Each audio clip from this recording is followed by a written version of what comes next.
ঘুরে ঘুরে আজকে আমি দেখাবো তোমাদের কি করে গ্রামীণ রীতিতে মাছ ধরতে হয়। আমি সোহেল আছি আপনাদের সাথে। তো চলুন আজকে দেখি গ্রামের মাছ কি করে ধরতে হয়। তো শুরুতেই আমরা হেঁটে যাচ্ছি ছোট একটা সরু রাস্তা দিয়ে।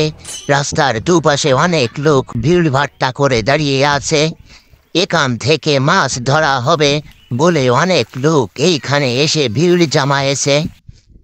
তা ছাড়া গ্রামের মাছ মারাতে এত লোক এমনিতেই সব সময় জড়ো হয়ে থাকে, কারণ এইখানকার রীতিনীতি অনুযায়ী গ্রামের সকল মিলে মিশে মাছ ধরে। যখন এই গ্রামের পুকুরগুলোতে মাছ ধরা হয় তখনই মনে হয় ছোটখাটো একটা অনুষ্ঠানের মতো হয়ে যায়। এইটাই তো গ্রামের কালচার, কি তাই মনে হয় না? তো দেখতে পাচ্ছেন এইখানে যারা মাছ ধরবে তারা কিন্তু একে একে সবাই পানির ভিতরে নেমে যাচ্ছে এবং জাল নিয়ে টানাটানি শুরু করে দিয়েছে। কিছু লোক এই পারে আছে আর কিছু লোক ওই পারের দিকে জাল নিয়ে যাচ্ছে। এখন আস্তে করে ধীরে সিস্টে এই জালটা টেনে পুকুরের ওই পারে তুলতে হবে। এই যে পুকুরটারে দেখতে পাচ্ছেন কত বড় হয়েছে, এইটা কিন্তু গ্রামের অনেকজন মিলে মিশে চাষ করে। একই পরিবারের অনেক ভাই ব্রাদার থাকে, তারা সবাই মিলে একটা পুকুরেই চাষ করে। এইখানে কিন্তু ভেদাভেদটা অনেক কমই থাকে। গ্যাঞ্জাম ফেসাদ জুট ঝামেলা এগুলো কিন্তু খুবই কমই থাকে। সেই কারণেই সবাই মিলে মিশে একসাথে চাষই করে। তো এক পর্যায়ে জাল কিন্তু এই ধারে এসে পৌঁছাই গেছে। এই যে দেখতে পাচ্ছেন জালগুলোরে কিন্তু ধীরে সিস্টে টানা হচ্ছে। একজন জালের উপরে দাঁড়ায় আছে আর একজন জালটা টানতেছে। একজন আবার এইদিকে পুকুরের পালাগুলো উঠাই দিচ্ছে যাতে করে জালের ভিতরে পালাগুলো জড়াই না থাকে।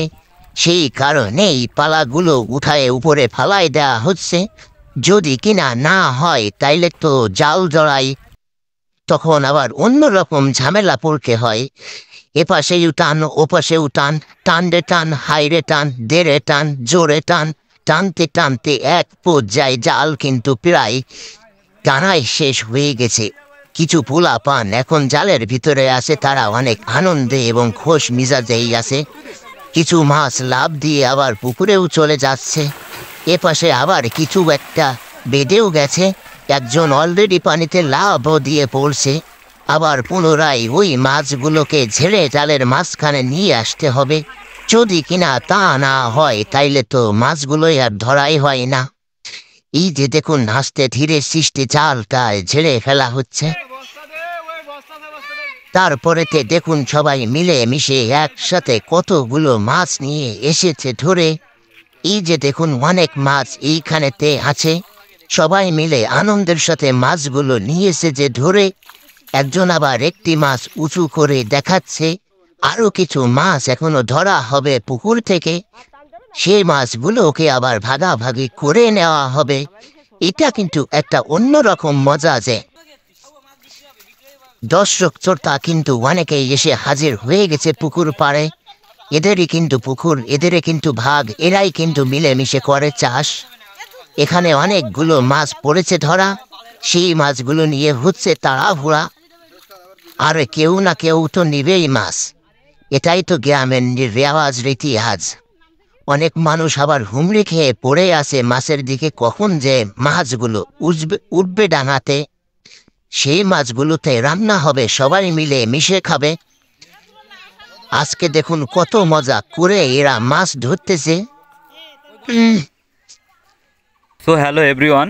তো যাই হোক, ভিডিওর ভিতরে অনেক কথাই বলছি, ব্যাপারটা আসলে খুবই কিন্তু রসিকতার সাথে বলছি, তারপরেও ব্যাপারটা কিন্তু এরকমই ঘটে। গ্রামের যে মাছগুলো চাষ হয় এখানে কিন্তু এইভাবে চাষ করা হয়, একে অপরের সাথে মিলেমিশে সমৃদ্ধভাবে চাষ করা হয়, কারণ এখানে মানুষ এইভাবে ভেদাভেদ রাখে না।